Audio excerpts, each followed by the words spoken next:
नमस्कार सगळ्यांना, कसे आहात? आशा करते की एकदम स्वस्त आणि मस्तच असणार. आज बनवायची होती पनीरची भाजी, एकदम शॉर्टकट झटपट बनणारी. पण त्या अगोदर चला तर संध्याकाळच्या अगोदर कामं करून घेऊयात.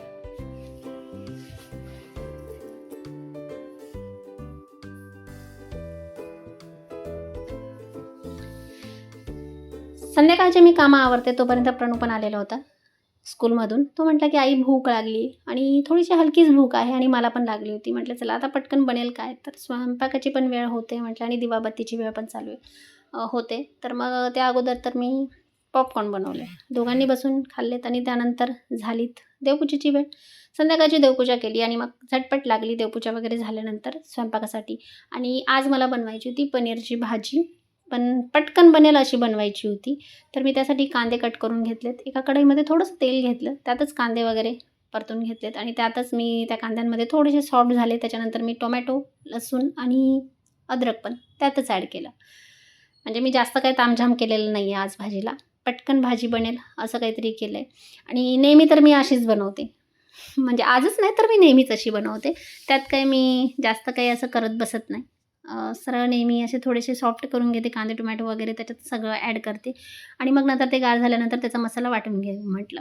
इथे मी एका साईडला भात बनवायला टाकला आणि इथे सगळं गार झाल्यानंतर माझा मसाला पण रेडी आहे वाटून. तर चला म्हटलं आता पहिले भाजी टाकून घेऊयात. पण त्या अगोदर जे पनीर आपलं आहे, कालच मी हे पनीर बनवलेलं आणि किती बघू शकता तुम्ही एकदम छान असं विकतच्या पनीरपेक्षासुद्धा छान सॉफ्ट झालेलं आहे. काल मी याची रेसिपी तुमच्यासोबत शेअर करायला विसरली. पहिले म्हणजे मी व्हिडिओच नाही काढला बनवताना.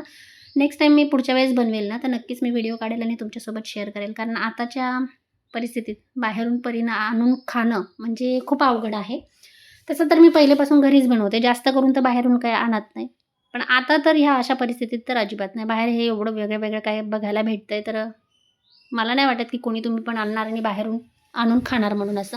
आणि हे जे माझ्या चमच्यावर मसाले पडतायत ना, तर त्याला थोडंसं इग्नोर करा. तुम्ही दुर्लक्ष करा त्याच्याकडे. कारण आज माझ्या मोबाईलला पण ताप आलेला होता. थोडा एवढं टेम्परेचर होतं ना त्याला, तो अचानक त्याला व्हिडिओ शूटिंग चालू करून ठेवली ना, तर ती बंद पडत होती. म्हणून मी त्याला आज हातातच ठेवलेला होता. एका हातात मोबाईल होता आणि एका हाताने मी स्वयंपाक करत होती. म्हणून त्या गोष्टीकडे खरंच तुम्ही दुर्लक्ष करा. कोरडे मसाले, बेसिक मसाले जे पाहिजे होते आपल्याला ते टाकले मी. म्हणजे हळद, चटणी आणि धना पावडर वगैरे पाहिजे तेवढं पाणी ॲड केलं आणि फ्राय केलेलं पनीर त्याच्यात ॲड केलं. इथे भाजी आपली शिजते तोपर्यंत मी चपाती पण बनवून घेतली. चपात्या वगैरे झाल्या आणि मग नंतर तुम्ही बघू शकताय खूप छान अशी आपली पाहिजे तेवढी ग्रेव्हीची छान मस्त मसाला पनीर आपला रेडी आहे.